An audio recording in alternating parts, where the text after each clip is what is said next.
Kaliber, berjumpa kembali dengan kupas dan analisa berita Kaliber bersama saya di Wahyudi dan di sana masih ada pengamat sosial politik kita, Mas Indra Karismiaji. Halo Mas Indra.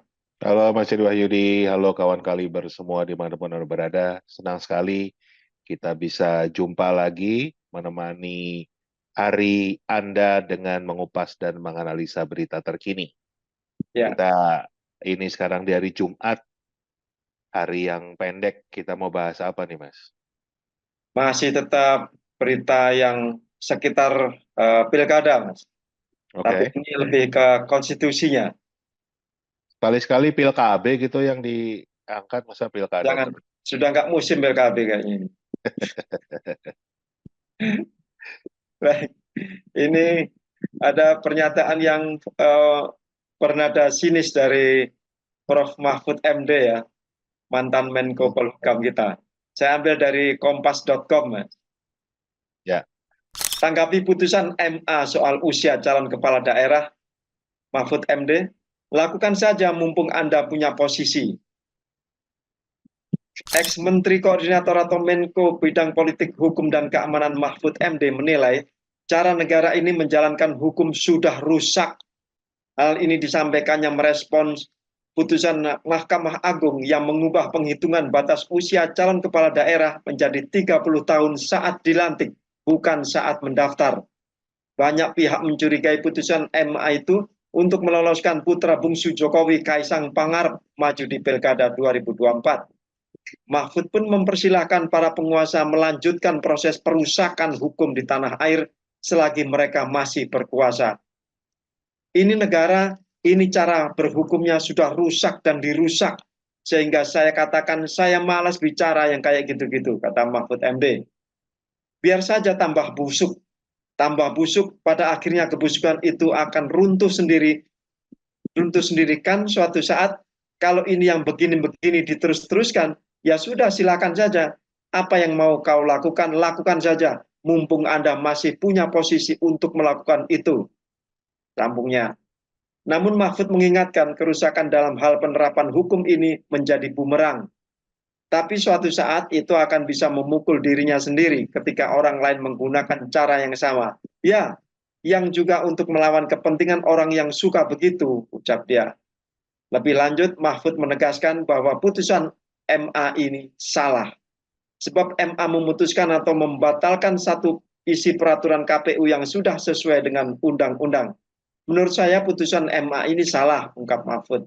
Ex-hakim konstitusi Ex-hakim konstitusi ini menjelaskan KPU semula membuat aturan sesuai ketentuan Undang-Undang Pasal 7 Undang-Undang Nomor 10 Tahun 2016 tentang pemilihan gubernur, bupati, dan wali kota. Dalam belit itu, kata Mahfud, diatur bahwa setiap orang berhak mencalonkan diri atau dicalonkan itu menjadi hak setiap orang. Hal ini diatur pasal 7 ayat 1. Di ayat selanjutnya mencatatkan sejumlah persyaratan bagi siapapun yang ingin maju pemilihan kepala daerah atau pilkada. Kemudian pasal 7 ayat 2 huruf E mensyaratkan bahwa seorang yang mau mencalonkan diri sebagai calon gubernur dan wakilnya harus berusia minimal 30 tahun. ya. Prof. Sudah mulai sinis-sinis ini. Sebetulnya mewakili banyak orang, masuk kita semua.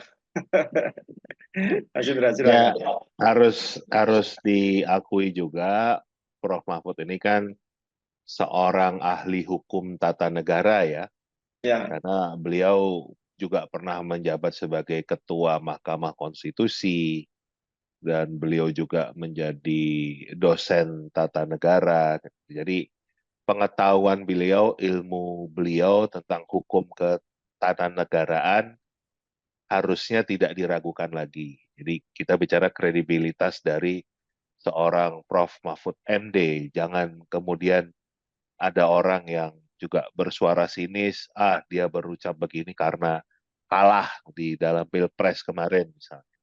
Atau juga karena sudah mundur dari Menko Polhukam. Jadi sekarang berani untuk bersuara, memberikan kritik kalau kemarinnya diam-diam saja. Ya, jangan kita melihatnya begitulah, kita melihat kapasitas beliau memang yang memahami hukum tata negara ya, itu satu, Kapasitas keilmuan. kapasitas keilmuan. Yang kedua,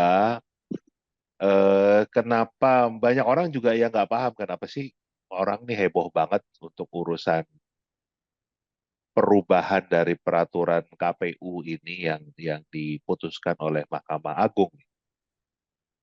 Karena banyak kejanggalan. Kejanggalan yang pertama, kalau kita lihat siapa yang paling diuntungkan dengan perubahan ini? Kan sempit sekali, Mas. Yang betul-betul akan merasakan manfaat. Jadi kalau bahasa para penggugat, ini kan dari Partai Garuda ya, partai baru yang tidak lolos juga ke Senayan, itu ini untuk kepentingan anak muda. Katakanlah mereka berargumentasi kalau banyak eh, calon kepala daerah yang diusung oleh Partai Garuda usianya muda, jadi menggunakan eh, dalih ini untuk kepentingan anak muda. Tapi kita juga harus harus kritis kan, anak muda yang mana yang sebetulnya akan diberikan kesempatan. Ini sempit sekali, Mas. Hanya anak muda yang lahirnya itu eh, tahun 2000 sorry tahun 1994 ya, antara bulan Agustus sampai bulan Desember. Kan sempit banget tuh.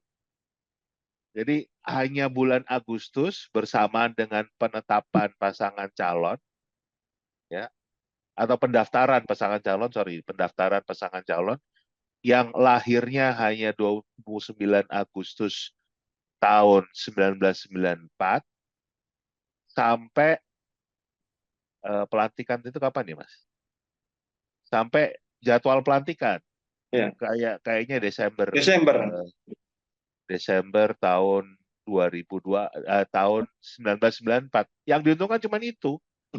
Jadi hanya mereka yang lahirnya di September, Oktober, November, yang di 4 bulan itu aja.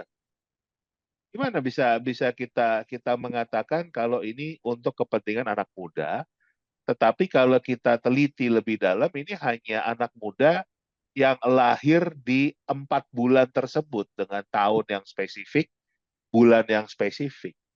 Tapi Jadi, untung-untungan Mas, nggak disebut inisialnya KP gitu. nah, kalau kita mau lebih lebih dalam lagi, di antara semua anak muda yang lahirnya di 4 bulan tersebut, tahun tersebut, itu yang muncul adalah nama putra bungsunya Presiden Jokowi. Kan itu yang sebetulnya menjadi tanda tanya gitu. Kenapa ini dilakukan? Karena sangat spesifik ya. Eh, anak mudanya itu yang mana, usia apa, yang lahirnya kapan? Itu cuma yang 4 bulan itu. Kan beda kalau kita bicara anak muda, seluruh anak muda di Indonesia. Ini memang yang spesifik hanya itu saja. Yang muncul adalah nama putra bungsu Pak Jokowi. Nah, ini kan kembali mengingatkan kita peristiwa yang terjadi di MK yang juga sudah diputuskan melanggar etika berat. Nah, ini juga banyak pakar hukum tata negara yang beranggapan bahwa ini sebetulnya alasan kenapa yang diubah bukan undang-undangnya. Karena nanti akan heboh lagi karena di sana masih ada pamannya Mas Kaisang. Kalau kemarin sang paman mengubah undang-undang untuk kepentingan sang kakak, masa sekarang sang paman juga terlibat lagi mengubah undang-undang untuk kepentingan sang adik. Nah, itu yang sepertinya membuat Prof. Mahfud itu geleng-geleng lah kan gitu. Ini kok hukum itu dipermainkan sesuka hati, diubah-ubah. Jadi kalau peraturannya nggak sesuai, peraturan yang diubah kan itu. Bukannya manusianya disuruh ngikuti peraturan, tapi justru malah peraturannya diubah. Ya, ini juga tanda tanya kita semua. Apakah ini yang dimaksud dengan revolusi mental? Karena kan dulu Presiden Jokowi yang menggembar-gemborkan konsep atau istilah revolusi mental. Mental kita bangsa Indonesia harus direvolusi. Apa ini sebetulnya bentuk revolusi mentalnya? Itu kan tanda tanya kita ya. Yang ketiga, kejanggalan berikutnya adalah kalau kita melihat sebuah persyaratan, ya kan? Contohlah, kita mau bersyarat untuk menjadi pegawai, Mas. Mau PNS, mau pegawai swasta, itu yang diatur kan memang calonnya. Ya kan? Jadi pada saat mendaftar, itu yang diatur ya, misalnya minimal usia 25 tahun. Itu kan pada saat mendaftarkan diri sebagai calon, bukan nggak pernah aturan itu hanya Saat untuk yang pelantikan. saat pelantikan kan gitu. Kan itu yang juga tanda tanya ya, kalau kalau malah calonnya nggak diatur kan malah nggak ada kepastian hukum, karena juga berarti sangat spesifik kan, hanya ngatur satu orang di satu daerah atau dua orang lah dengan wakilnya, kan hanya itu. Tapi kalau kita bicara peraturan ketatanegaraan kan harusnya berkenan dengan banyak orang.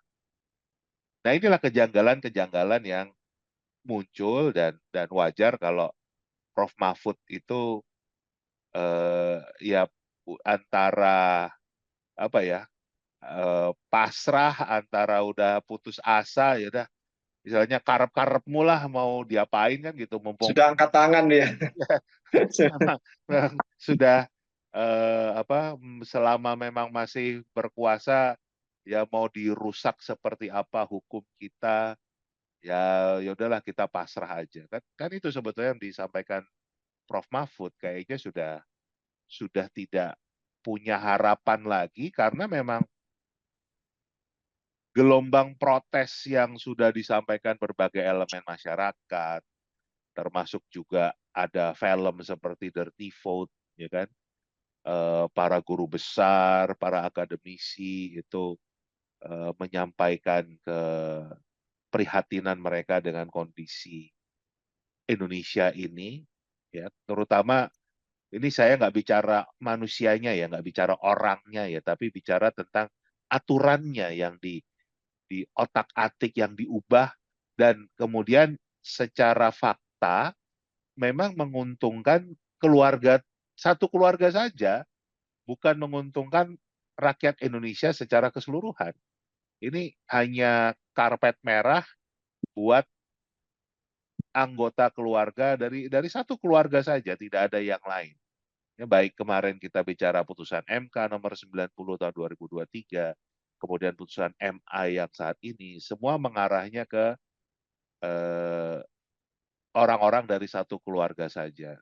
Dan ini kalau masih dibiarkan rakyat Indonesia hal ini terjadi, ya ya benar berarti bangsa ini sakit, Mas. Nah, ini butuh butuh eh, kita sadarkan lagi lah.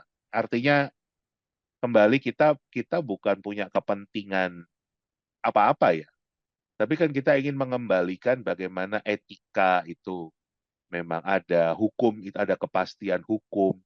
Jadi tidak hukum itu diubah-ubah sesuai dengan keinginan orang tertentu, keluarga tertentu, kelompok tertentu. Ya, Hanya itu sih sebetulnya. Dan itu juga akan menjadi sebuah contoh yang penting buat generasi penerus, bagaimana supaya patuh pada hukum, betul-betul menjunjung tinggi supremasi hukum. Itu kan penting ya. Dan ya. di sisi lainnya juga lagi ada heboh nih Mas, masalah podcast yang mengundang eh, komika kita, Panji Pragiwaksono kan, Ya. yang ternyata itu sebuah podcast yang sangat terkenal lah juga, yang sepertinya justru malah mendukung politik dinasti ini gitu. Jadi yang harusnya media-media podcast seperti kita ini kan harusnya netral kan gitu. Artinya cover both sides. Kita memberikan media yang memang untuk siapapun bisa menyuarakan isi hatinya, kita mendorong edukasi masyarakat. Tetapi ini ada podcast yang sangat terkenal itu malah malah mendukung politik dinasti kan itu juga lagi heboh nih sekarang. Ya. Itu yang apa ya kok bangsa ini jadi sakit ya kan itu pertanyaan kenapa hal-hal karena politik dinasti itu betul yang disampaikan oleh Panji kalau itu biasanya berimplikasi dengan upaya menutupi sebuah kejahatan. Makanya ingin dilanggengkan terus keluarganya memimpin supaya tidak berubah kepemimpinannya supaya kejahatan itu tetap tertutupi gitu dan tentunya yang dirugikan rakyat. Nah, kita ini adalah pejuang, kita ini kan berjuang untuk kepentingan rakyat bukan untuk kepentingan kelompok atau keluarga tertentu. Ya, dan kita sebagai rakyat itu berhak untuk mengkritisi semua apa yang dilakukan oleh pemerintah karena rakyat ini kan pemilik sah negeri ini. Betul. Nah, sekarang ini makin nampak bahwa penguasa itu menjalankan negara kekuasaan bukan negara hukum. Jadi saya kasihan pada teman-teman yang masih kuliah atau lulusan fakultas hukum. Apakah ini masih berlaku ilmu-ilmu yang mereka pelajari? Nah, apakah tidak sebaiknya fakultas hukum itu diganti dengan fakultas kekuasaan? Gitu ya. Nggak cuma fakultas hukum, mas, semua kita kita mau mengajarkan etika saja ya kita bicara itu udah susah karena Ya, terbukti berbagai berbagai penyelenggara negara terbukti melanggar etika. Di konten kita saja sudah berapa kali bicara tentang pelanggaran etika Ketua KPU, pelanggaran etika dari hakim-hakim MK ini, apa kita juga nggak tahu ini apakah memang juga akan ada pelanggaran etika terhadap hakim-hakim Mahkamah Agung ini, karena juga kabarnya sudah dilaporkan ke Komisi Yudisial dan mereka akan bersidang tentang etika. Ya kan parah banget Mas kalau sampai juga hakim MA-nya juga terbukti melanggar etika. Itu kan sudah kembali etika itu kan harus menjadi landasan ya di atas hukumnya sendiri. Tapi kalau berbagai keputusan terbukti melanggar etika, saya sangat pesimis terhadap nasib bangsa ini. Apakah betul Indonesia emas atau Indonesia cemas, Mas? iya. Itu lagi yang kita ingatkan kepada para pejabat publik di negara ini untuk apa sih yang pelajaran apa yang mau Anda berikan pada bangsa ini, pada anak cucu kita ini? Pelajaran atau perusakan apa model apa lagi? Jadi berhentilah merusak hukum, berhentilah merusak negara, berhentilah merusak moral masyarakat kita. Gitu. Dan kita mengajak kawan kaliber untuk senantiasa berpikir kritis supaya negara ini kembali berjalan dengan kewarasan.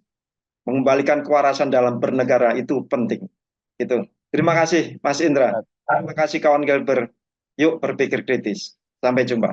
Sampai jumpa.